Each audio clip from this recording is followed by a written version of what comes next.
Let's talk about the conversation that we had last time you were on the show, which is you were here telling us about how SpaceX is angling itself towards telecommunications companies, potentially as a customer.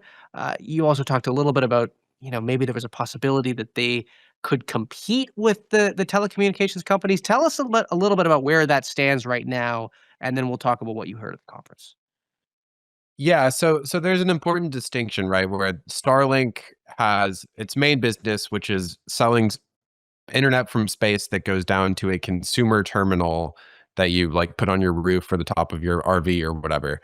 And you need this terminal that you pay for monthly service for, kind of similarly to how you'd pay like Comcast or AT&T for wired service into your house to power your Wi-Fi.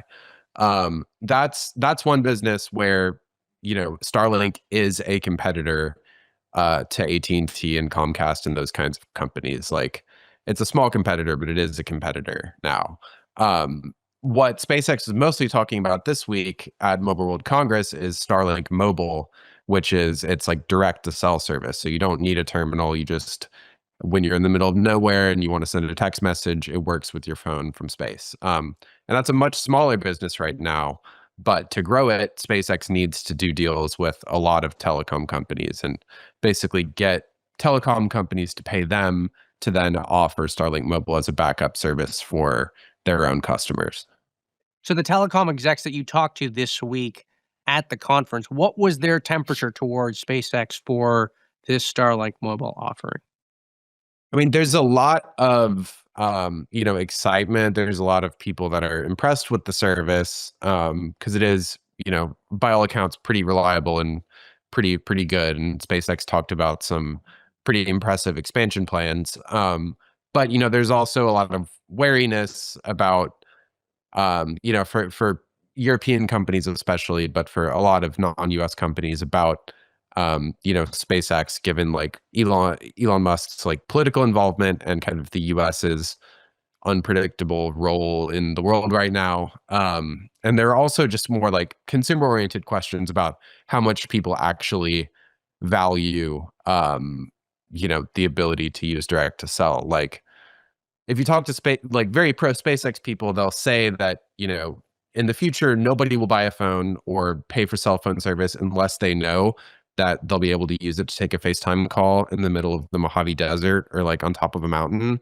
Um, but there's lots of other people who say like, okay, that's, that is cool, but that's not actually like the number one priority for the vast majority of people. And it might actually make more sense to spend money on regular cell towers to make service better in cities or suburbs than, pay SpaceX millions or billions of dollars to have direct to cell available.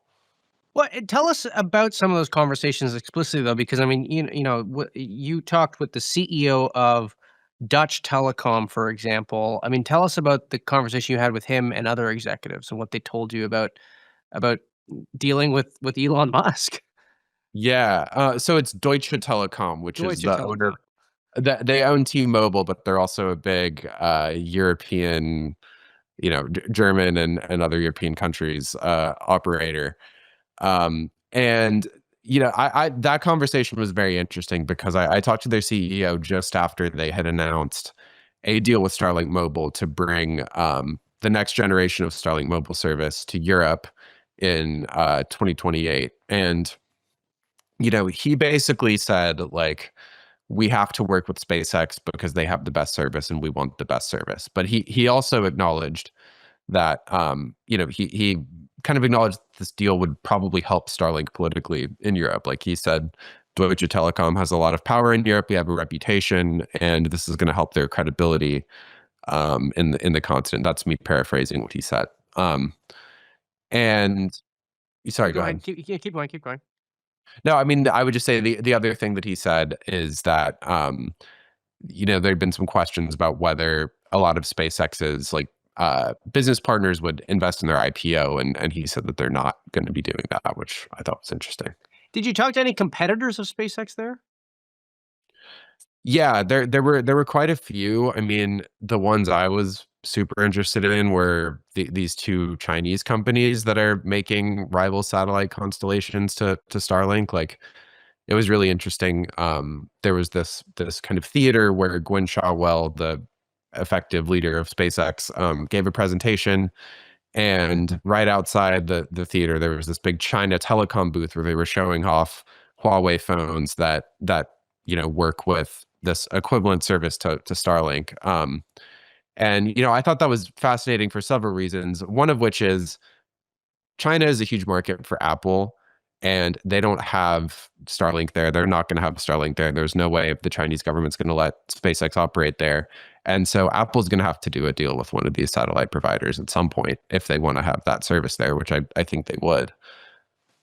And okay, so the big SpaceX-sized elephant in the room that we have not talked about is the prospect of data centers in space, which has completely dominated the conversation.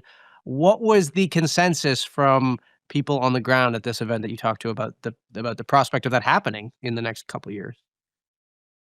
I mean, there was a lot of skepticism about the timelines Elon has put out there, which I think the general consensus is, and this isn't unique to this conference, I think a lot of people are saying, like, it makes sense on a very long time horizon to put data centers in space, but I've met very few people that have said 2 to 3 years, which is Elon's timeline, makes sense. And I was actually able to approach Gwynne Shotwell briefly, and asked her, when are you guys launching the first data center into space? And she kind of didn't answer. And then I said, could it happen next year? And all she would say is, we have a lot of work to do. So she wasn't exactly reinforcing the timeline that Elon has shared either. And so last question for you, Theo. I mean, leaving this event, your general attitude or your general understanding towards telecommunications companies' attitude towards SpaceX. I mean, this is a key group of partners and customers that it's going to have to work with. I mean, did you leave more or less optimistic about that partnership altogether? I mean, I'm optimistic that they're gonna have the best technology in this area. Like, I think that's very clear. But I think they're gonna have a lot of trouble potentially getting people to pay enough for it to make up for all the money they're investing. I mean, they have some serious challenges ahead there, and I don't know. A lot of people I talked to also said it doesn't make sense to me, but I wouldn't bet against Elon. I mean, that's what it always ultimately comes down to. So I don't know. I have to come back next year. I have to go to Spain next year and check in, and I'll let you know. Great. Well, I look forward to that dispatch. I want to thank you for coming on. That is Theo Wayt, our Elon Musk reporter from Barcelona here on TITV.